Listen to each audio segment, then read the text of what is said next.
Hello दोस्तों, स्वागत है आप सबका एक बार फिर से। दोस्तों आज की वीडियो में आपको बता रहा हूं, कुछ दिन पहले आपको व्हाट्सएप पे एक मैसेज आया होगा जिसमें ये कहा गया है कि अगर आप किसी ऐसे को जानते हैं जिनको कोविड-19 की वजह से जिनका निधन हो गया है कोरोना की वजह से, तो वो लोग उनकी नॉमिनी क्लेम कर सकते हैं 7 लाख रुपए अगर वो प्राइवेट सेक्टर में काम करते हैं और उनका पीएफ कटता है। तो स्कीम का नाम लिखा है उसमें EDLIS, इसके तहत 7 लाख रुपए क्लेम किया जा सकता है। ठीक है, तो दोस्तों इस मैसेज के बाद कई लोगों को काफ़ी डाउट्स थे, मुझे काफ़ी मैसेज आ रहे थे, तो इसलिए मैंने सोचा क्यों ना आपको मैं बता दूं, क्योंकि काफ़ी अच्छी स्कीम है ये जो EDLIS स्कीम है। बहुत अच्छी स्कीम है जिसका कि बहुत सारे लोगों को पता नहीं होता, कॉमन मैन को, हमको आम आदमियों को इनका पता नहीं होता इस स्कीम का। तो इस वीडियो में मैं आपको बता रहा हूँ कि किसको इसका फ़ायदा होता है, कौन क्लेम कर सकता है और कौन क्वालिफाई नहीं करता इसके लिए, वो मैं आपको बताऊँगा। ठीक है, सबसे पहले हम शुरुआत करेंगे कि ये EDLI स्कीम है क्या।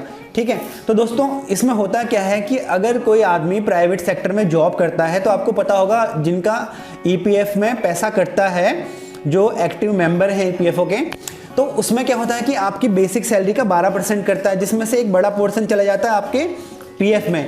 इवन जो आपकी तरफ से कट रहा है उसका तो 12% सीधा सीधा पीएफ में जमा हो जाएगा, बट जो एम्प्लॉयर की साइड से कट रहा है उसका 8 पॉइंट कुछ परसेंट चला जाता है पीएफ में और 3.77 या 6% कुछ जाता है आपका पेंशन अकाउंट में, बट एम्प्लॉयर की साइड से ही 0.50% जाता है EDLI में। EDLI का फुल फॉर्म क्या है दोस्तों? Employ deposit linked insurance scheme. ठीक है, तो इसके तहत क्या कहा गया है? इसके तहत कहा गया है कि कोई कर्मचारी, कोई एक्टिव मेंबर EPFO का अगर उसकी मृत्यु हो जाती है, अकस्मात मृत्यु हो जाती है, तो उसका जो नॉमिनी है या जो लीगल हेयर है उनके, वो 7 लाख रुपए तक का क्लेम कर सकते हैं। एक्चुअली जो अमाउंट है ये है मिनिमम 2.5 लाख टू 7 लाख। ठीक है, 2.5 लाख से 7 लाख रुपए तक का जो अमाउंट है वो क्लेम कर सकते हैं मृत्यु के बाद। ठीक है, तो इसमें ये नहीं है कि कोरोना से मौत हो जाएगी तो ही आप क्लेम कर सकते हैं। तो जिन लोगों को डाउट्स थे, क्योंकि बहुत लोग ये बोल रहे थे कि जो डेथ सर्टिफिकेट हॉस्पिटल इशू करते हैं तो मोस्टली उनमें डेथ सर्टिफिकेट में जो रीजन ऑफ डेथ लिखा होता है वो लिखा होता है heart attack, kidney failure, etcetera etcetera. तो ऐसा कुछ नहीं है दोस्तों, whatever the reason of the death आप क्लेम कर सकते हैं, जो नॉमिनी है वो क्लेम कर सकते हैं इसके लिए। ठीक है, तो कौन कौन क्वालिफाई नहीं करते हैं जिसकी बात मैं कर रहा था। नंबर 1 क्वालिफाई वो नहीं करेंगे जो इसके एक्टिव मेंबर नहीं होंगे। एक्टिव मेंबर कौन नहीं होंगे? जो ऑलरेडी जॉब छोड़ चुके होंगे या जिनका पीएफ नहीं कट रहा होगा। अगर आपका लास्ट मंथ तक पीएफ कट रहा है, अगर आप जॉब कर रहे हैं और अकस्मात मृत्यु हुई है आपकी किसी भी वजह से, एक्सीडेंटल या किसी भी वजह से अगर आपकी जान गई है या एम्प्लॉय की जान गई है, तो उसके जो नॉमिनी हैं वो क्लेम कर सकते हैं। ठीक है, तो अब इसमें यह है जो इसके एक्टिव मेंबर नहीं है, तो एक तो वो नहीं क्लेम कर सकते, दूसरा वो क्लेम नहीं कर सकते कि कुछ कंपनी में क्या होता है कि EPFO के साइड बाय साइड कंपनी खुद से भी इंश्योरेंस करती है अपने एम्प्लॉयज़ का, और वो इस अमाउंट से कहीं ज़्यादा होता है। लाइक कोई अगर आप किसी कंपनी में काम कर रहे हो तो वहाँ पे आपका कंपनी द्वारा इंश्योरेंस होगा, हो सकता है वो 10 लाख का हो, 15 लाख का हो।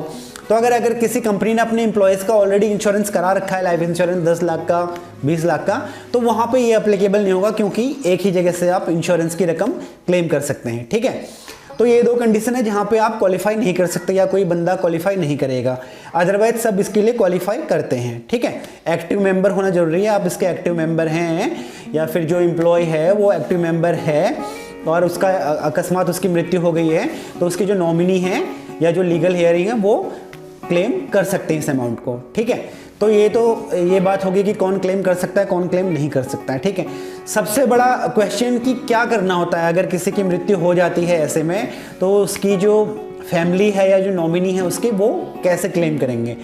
दोस्तों आपको बता दूं, जब आप जॉब ज्वाइन करते हैं तो जो ह्यूमन रिसोर्स जो डिपार्टमेंट होता है, बेसिकली कई कंपनी में क्या होता है HR डिपार्टमेंट ही ये सब हैंडल करता है, तो आपसे स्टार्टिंग में काफ़ी फॉर्म्स वगैरह भरवाए होते हैं पीएफ के भी, जिसमें आपने नॉमिनीज लिखे होते हैं। लाइक ग्रेजुटी है, जो ग्रेजुटी अगर अकस्मात किसी की मृत्यु हो जाती है तो ग्रेजुटी का नॉमिनी कौन होगा, पीएफ का नॉमिनी कौन होगा, तो ये सब नॉमिनीज आप खुद ही दे चुके होते हैं ऑलरेडी। बट ये बड़ी कंपनियों का, जो छोटी कंपनी है लाइक कोई यहाँ पे ठेका वर्कर काम करते हैं, तो ऐसे में शायद ये सब फैसिलिटी वहाँ पे नहीं होती है। तो ऐसे में आप क्या कर सकते हैं, आप ऑनलाइन पोर्टल पे जाके भी नॉमिनीज ऐड कर सकते हैं अपने। ठीक है, तो अभी हम क्लेम कर रहे हैं कि आप कैसे इसको क्लेम करेंगे। अगर किसी के साथ ये दुखद घटना हो जाती है तो वो क्लेम कैसे करेगा। इसका दो तरीके हैं, एक तो ऑनलाइन आप यूएन पोर्टल पे जाके कर सकते हैं, जो ईपीएफओ का पोर्टल है वहाँ पे जाके कर सकते हैं। इसके लिए आपका यूएन रजिस्ट्रेशन होना चाहिए उस पर, ठीक है, यूनिवर्सल अकाउंट नंबर जो होता है वो रजिस्ट्रेशन होना चाहिए। दूसरा केवाईसी आपकी अपडेटेड होनी चाहिए, केवाईसी अपडेटेड नहीं है तो आप केवाईसी अपडेट कर लीजिए, ठीक है। तीसरा नॉमिनी ऐड होना चाहिए, तो नॉमिनी ऐड कर लीजिए, आप जल्दी से जल्दी नॉमिनी ऐड भी कर लीजिए, ठीक है। और इसके बाद अगर ये सब है तो आप ऑनलाइन क्लेम किया जा सकता है। अगर मान लीजिए किसी की अगर दुखद मृत्यु हो जाती है तो उसके नॉमिनी जो है वो ऑनलाइन जाके क्लेम कर सकते हैं। वहाँ पर आपको ऑप्शन मिल जाएगा जिसमें वहाँ पे लिखा होता है कि डेथ की कंडीशन में जो बेनिफिशियरी है वो कैसे क्लेम कर सकता है, वहाँ पे ऑप्शन दिया था। वहाँ पे जाके उसको क्लिक करेंगे, आपको फॉर्म भरने होते हैं, एक दो आप वो फॉर्म फिल करके सबमिट कर सकते हैं ऑनलाइन। और दूसरा तरीका जो है वो ऑफलाइन का है।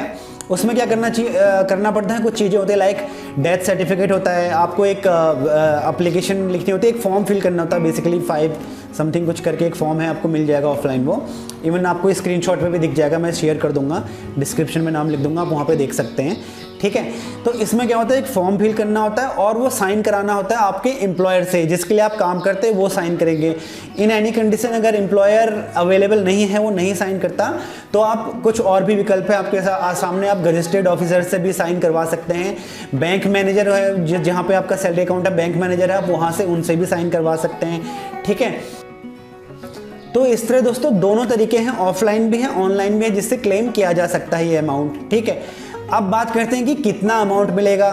जो कहा जा रहा है 2.5 लाख से 7 लाख, ये कैसे डिसाइड होगा दोस्तों? ये डिसाइड होता है, अच्छा इसमें एक नियम और था पहले, इसमें क्या था कि लास्ट ईयर तक ये था कि अगर जो ये कौन क्लेम कर सकता है, अगर जो एक्टिव मेंबर है जिनको कम से कम 1 साल हो गया है जॉब करते हुए, वो कर सकते हैं, या जिनका पीएफ करते हुए 1 साल हो गया है। बट अभी अप्रैल से नियम में चेंज कर दिया है सरकार ने। इसमें क्या कर दिया है कि अगर आपने रिसेंटली भी जॉब ज्वाइन की है, 1 ही महीना भी हुआ है, तो भी अगर किसी की अकस्मात मृत्यु हो जाती है तो क्लेम किया जा सकता है, ठीक है। जरूरी नहीं है कि आपने 1 साल से ज़्यादा ही काम किया हो तभी क्लेम कर सकते हैं। अगर आप नए भी हैं और किसी की अकस्मात डेथ हो जाती है तो वो क्लेम कर सकते हैं, उनकी नॉमिनी, ठीक है। तो ये एक अच्छी चीज़ की है गवर्नमेंट ने। दूसरा इसमें क्या है कि लास्ट ईयर तक इसकी लिमिटेशन जो थी वो मैक्सिमम 6 लाख तक थी, बट अभी इसको 7 लाख तक कर दिया गया है। डिसाइड कैसे होता है, किस तरह मिलेगा? तो दोस्तों डिसाइड ऐसे होता है, अगर किसी की डेथ हो जाती है, जो अमाउंट क्लेम किया जाता है उसमें 1.75 मतलब 1,75,000 रुपये जो होता है वो होता है बोनस का अमाउंट, और जो बाकी इंश्योरेंस का अमाउंट होता है वो डिसाइड होता है आपका 1 साल की जो बेसिक सैलरी उसका एवरेज लिया जाता है।